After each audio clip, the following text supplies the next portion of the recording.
Alright guys, how's it going? Today we're going to be going over an in-season programme for an American football player. So obviously there's a few key differences between in-season and off-season, so you need to make sure you're getting them right. So today we're going to kind of go over what an in-season one looks like and how it might differ from an off-season programme. So first of all, the things that you want to kind of nail down are the days that you have games and training. So for Ryan, who I'm working with at the minute, he plays on a Sunday. And if he's not playing on a Sunday, he has training, and then he also trains on a Wednesday. So we kind of need to get, once we've got those nailed down, you can kind of anchor the rest of the sessions of the week around those.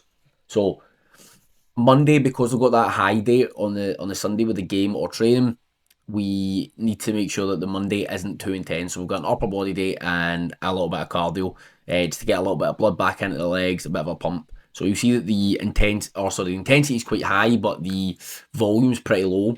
So this means that Ryan's not going to get too beat up from these sessions, but he's still getting a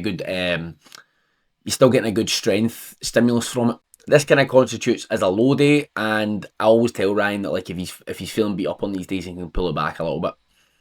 Then we go into the Tuesday. So Tuesday is going to be another high day.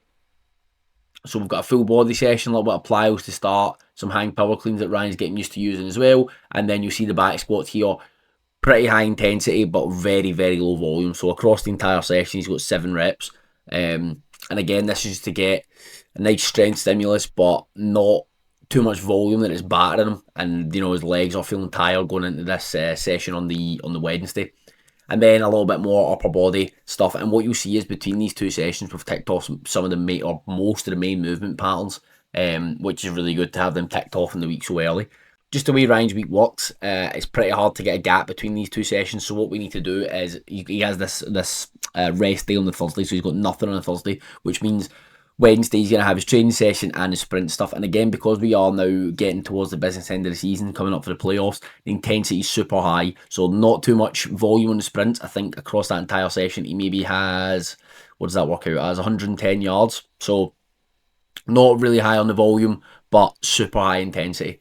And then Thursday, doesn't have anything. Nice rest day. Friday, another kind of lower day. He's got the upper body session just to get a little bit more upper body volume, a little bit more armour on him, if that makes sense. So trying to build as much muscle as we can. And then Saturday, nothing, and then this gives us the final high day on the Sunday with either a game or training and another sprint session. So what you kind of see with the training week here is we have this wave. I'll try and show you with my mouse, but I don't imagine it's going to work that well. But yes, we come down here, up for a little bit, down again, back up a little bit, down, and then finally up again. And this is just to allow Ryan to recover from his sessions throughout the week and not be battered when he needs to be fresh. So we don't want him going into the session on the Wednesday with like super dead legs. So that's why the volume is relatively low on the Tuesday. The same as we certainly don't want him going into Sunday anyways, when it's going to be his game or one of his most important training sessions with tired legs. So we don't have anything on the Saturday, and he's kind of finished all his main lower body volume by that point. So this just means when he gets to the session where he needs to be fresh, he is fresh, and the sessions that he can afford to be a little bit beat up, that is when he's beat up, or hopefully when he's beat up anyways. These things are kind of hard to predict, but you can take an educated guess. Now, how this might differ from an off-season programme, so if I go and show you another programme that I'm in the middle of writing just now. So Ben is currently in his off-season, so we've got a lot more resources with Ben. You see that the volume on the bench press, the volume on the RDLs, volume on the back squats, wherever they are. Where was back squats gone? Over here. You see that the volume's much higher. At this point, he is a kind of little bit of an intensification phase.